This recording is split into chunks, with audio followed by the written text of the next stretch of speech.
मित्रांनो, दक्षिण आफ्रिकेने कसोटी मालिकेत भारताचा पराभव केला आहे। भारताने गेल्या वर्षभरात दुसऱ्यांदा घरच्या मैदानावर कसोटी मालिका गमावली आहे। त्यामुळे क्रिकेट फॅन्स प्रचंड नाराज असून या पराभवाचं खापर कोच गौतम गंभीरवर फोडलं जात आहे। तसंच सामना संपल्यानंतर काही चाहत्यांनी गंभीरच्या नावाच्या घोषणा देत आपली नाराजी व्यक्त केली।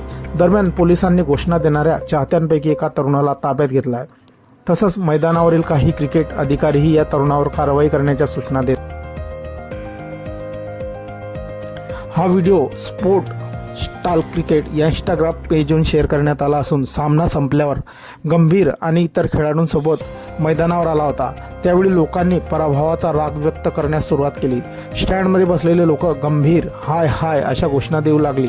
अर्थात गंभीरने एक शब्द न बोलता टीकेकडे दुर्लक्ष केलं। मात्र घोषणा देणाऱ्या लोकांपैकी एका तरुणाला पोलिसांनी चांगलाच प्रतिसाद दिला आहे।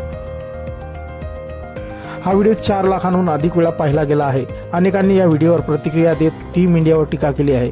कोणी म्हणताय चाहत्यांना टीका करण्याचा पूर्ण अधिकार आहे, तर कोणी म्हणताय सत्य कायम कटू असतं, त्यामुळे ते लोकांना आवडत नाही। असो, दुसऱ्या मॅचमध्ये भारतीय संघ तब्बल 408 धावांनी हरला आणि पहिल्या मॅचमध्ये 120 धावांचा पाठलाग करताना 93 धावांवर कोसळला। त्यामुळे आता गौतम गंभीरला कोच पदावरून काढून टाका अशी मागणीही काही फॅन्स करत आहेत। मित्रांनो, आपल्या काही प्रतिक्रिया असतील या व्हिडिओबद्दल आपण कमेंट बॉक्समध्ये देऊ शकता। व्हिडिओ आवडल्यास व्हिडिओला लाईक, जे मित्र चॅनलवरती नवीन असतील त्यांनी चॅनलला जरूर सबस्क्राईब करून घ्यायचा। धन्यवाद।